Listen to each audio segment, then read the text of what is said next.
Dennis, movie reviews with Dennis and Nate. Alright, so the new comedy The Night Before, although it is set during the holiday season, it's not really a Christmas movie. It's not like Spirit of Christmas, teaches anybody any lessons. So that got me and Nate thinking about, there's a ton of great movies that are set during Christmas, but aren't exactly about Christmas. So for this week's Random Ass Ranking, we decided to do our top 3 non-Christmas movies set at Christmas. So Nate, start us off with your number 3 choice. What do you got? My number 3 choice is Stanley Kubrick's Eyes Wide Shut. Oh, wow. Actually, set around Christmas. Obviously not a very upbeat, happy holiday movie by any means. No. But I feel like Christmas really is integrated into the relationship and the plot of the film. And it adds, a lot of people feel different things around Christmas, and it really adds to this, odd feeling of the film itself. I think it really resonates well with the movie, for sure. As for my number 2, that would be Batman Returns. Tim Burton's Nice. Batman Returns. Once again, set in Christmas, but Tim Burton's done Christmas in the past with Edward Scissorhands and Nightmare Before Christmas. He knows how to do it right, and I think that cold feeling really does well with the Batman universe. And as for my number 1, Gremlins. Gremlins Nice pick. is one of my favorite movies to watch at the Christmas time, and it is ingrained very much so into this movie. I mean, the Mogwai is the gift for the son for Christmas. The whole thing is there, and the movie starts out with this great holiday spirit, and then it just transforms into this crazy comedy, horror, awesome movie. I love that movie. I think it's fantastic. What about you? Number 3 was your number 2, actually, and I'm going to say Batman Returns. Mm-hmm. I think it is, one of the better Batman movies. I know there's been a ton out there and a ton more to come. Mm-hmm.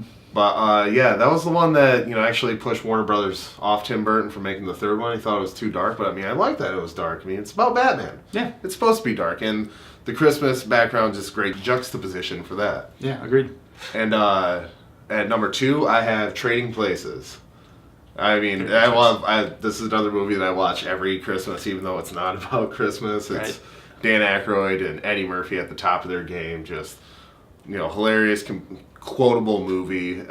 Jamie Lee Curtis is great in it, too. Not for kids. No, not for kids, that's for sure.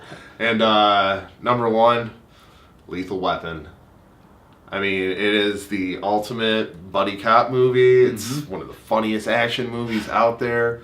Between, when I was making this list, it was between this and Die Hard, but the comedy of Lethal Weapon and the more originality of the story always drew it ahead of Die Hard for me, personally. Sure, but if we had to do an honorable mention, it would be Die Hard. Oh, yeah, definitely. Fantastic Christmas movie. We were both surprised that it wasn't on either of our lists. Right. So, Let's get into the review. Yeah, let's do it. All right, so like we said before, we are reviewing The Night Before, and the new comedy Christmas movie that just came out. And Dennis, start us off with the review. What do you think? I love this movie. I thought it was really funny. I was laughing my ass off the entire time. All 3 characters, they share the screen well. That'd be Seth Rogen, Joe Gordon-Levitt, and Anthony Mackie. Mm-hmm. They all blend together well too, and there are 3 distinct characters too. Not one has the same kind of delivery. I agree. I thought this movie was a blast. I laughed. It was one of the more consistent, funny movies that I've seen in a long time, where I'm just smiling or laughing through the entire thing. Agreed on the characters. They gave each character enough screen time where they are equals. There isn't this main focus on one person. If you had to choose, it would be Joseph Gordon-Levitt's character, but really, you get the background story of these 3 characters, and they all mesh so well. They intertwine through the whole story, and it's fantastic. Let's talk a little bit about the cameos. The cameos are great. We don't want to spoil anything won't for spoil anyone. too Go much. see this movie. Go laugh your ass off. But Mr. Green, the actor who portrays him, steals the show. Every single scene he's in. Completely agree. Just not the kind of guy I'll tell you, the character Mr. Green is this drug dealer, and it's a Seth Rogen comedy. You're expecting a guy maybe a Danny McBride or a Jonah Hill, but it's not. It's this completely off the wall casting choice, and it's great. It pays off. Definitely. And even talking about, this cameo being a drug dealer, the fact that Seth Rogen is on hard drugs through the entirety of the movie. Like, really, I mean, in those moments just adds for such comedy gold. When you see Seth Rogen, some people would say that, you know, he sort of plays the same character or he's the same type of guy in every movie. I'm okay with that. He is funny as hell when he is freaking out on drugs. Right. And yeah, I mean, Seth Rogen doesn't move too far from type. I mean, I personally believe that after beauty, like, comedy is the most subjective thing in the world. So I get that some people don't find him funny, and they find things funny that I personally wouldn't find funny. Sure. But I love Seth Rogen. Like, just him, like, yeah, I mean, it's him on drugs. Some people call this a stoner comedy. He's actually the only one doing any drugs throughout the entirety of the movie. True. Yeah. But he does all of them, and it pays off some really hilarious scenes, especially the church scene. Trailer didn't ruin that scene. Nope. That scene's still great. It's a big standout, definitely. Also, I really enjoyed the homage to other holiday movies. We mentioned they mentioned Die Hard, they mentioned Home Alone. Like, holidays are really ingrained in it, but in a very adult-themed way. And also, I liked that this is almost coming of age for, you know, late 20s, early 30s type of. There's lessons to be learned in this movie. It's not all this raunchy, ridiculous, drug-riddled comedy. There is sentimentality to it. I mean, wouldn't you agree? There's moments of sentimentality. Oh, definitely. I mean, this movie stands out from other, you know, your typical Seth Rogen comedies, where this one really has heart to it. You know, and the story and the characters and the interactions and the history between them. I will say the characters and, like, the era of their life that they're going through, I think that might be a little bit of a negative about the movie, just in the fact that it's kind of aimed towards our generation. Yeah. So I get that other, like, younger people, teenagers who are going to see this movie might not enjoy it as much, and, you know, the 40-plus crowd might not enjoy it as much. True. It's a little bit focused on our demographic. Our demographic, yeah. All right, so some of my quarrels, beefs with the movie, which very, very few. Like, this is a truly enjoyable movie. I felt like there was a typical structure to it, which is okay. It's a Christmas movie, but I felt like the lull in between the second and third act sort of brought me down a little bit, and then it picks back up. You know, there was this little moment where I was like, okay, you know, it's a little bit of a downer, a little bit of a lull, and then it picks right back up. So that little lull sort of, you know, that was one of my very few gripes of the whole thing. I mean, what do you think? Yeah, it kind of sags in the middle there with the pace of the movie, and that's just to, you know, flesh out some exposition for how the third act's going to play out. But I feel that another negative about the movie is that the female character is a little underused.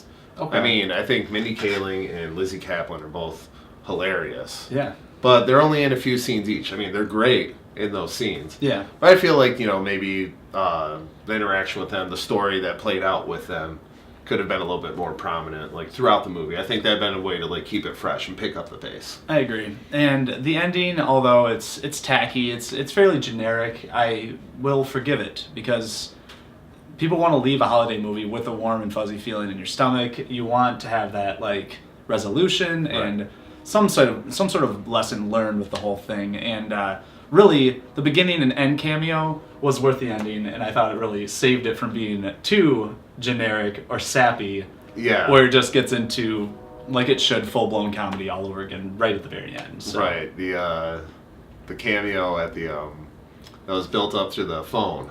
Yeah. That you should have seen that one coming a mile away. But I still, did. When he comes, pops up on screen, you see him and you're just cheering. Do you think that if it stands the test of time, you think it's something that could become a holiday classic? Yeah, absolutely. I think it will. Yeah. I mean, I don't know if it'll be at the caliber of A Christmas Story or Home Alone or anything like that, but I think it could be up there with Scrooged or Christmas Vacation. Christmas Vacation or something like that. Yeah, just a lot of good laughs for the holiday season. Really good time. So, Dennis, let's hear your rating. What do you think? You know, just for the few complaints I had, I can't fill it up all the way, but I'm going to go 9 out of 10 drug boxes. Okay. I mean, I would say that's probably your highest rating since we've started. Yeah, really. Highest so far on the show. All right. Well, I'm going to go just one step under because a 9, I don't know, it just, for some reason, 9 was so... But it is a great comedy. I'm going 8 Nutcrackers. All right, so that's our review of The Night Before. If you want to check out our full written reviews, they're in the links below. Also, please leave us your... random ass rankings yourself or Christmas movies, and send us your reviews. Let us know what you thought about the movie. Yeah, and before we leave you with today's episode, we're going to hit you with a few recommendations. Nate, what do you got? I'm going to say The Master of None, it's called. It's a Netflix original series starring Aziz Ansari. Okay. And I don't really know much about Aziz Ansari, but this is funny stuff. And I thought since we reviewed a comedy movie, this is just watch it, relate to it. It's funny. It's great. It's really well written. So check that one out. What about you got? And my recommendation this week, you probably, if you know about it, you've heard of it, you watched it, you've loved it. I'm going to go with Ash versus Evil Dead. It's a great show. I mean, it's everything that you loved about those movies cranked up to 11, and it's gory, it's funny. Check it out if you're a Stars subscriber. Agreed. All right, well, that's our review. Thanks for joining us, and we'll see you next time. See you guys. Random ass movie reviews with Dennis and Nate.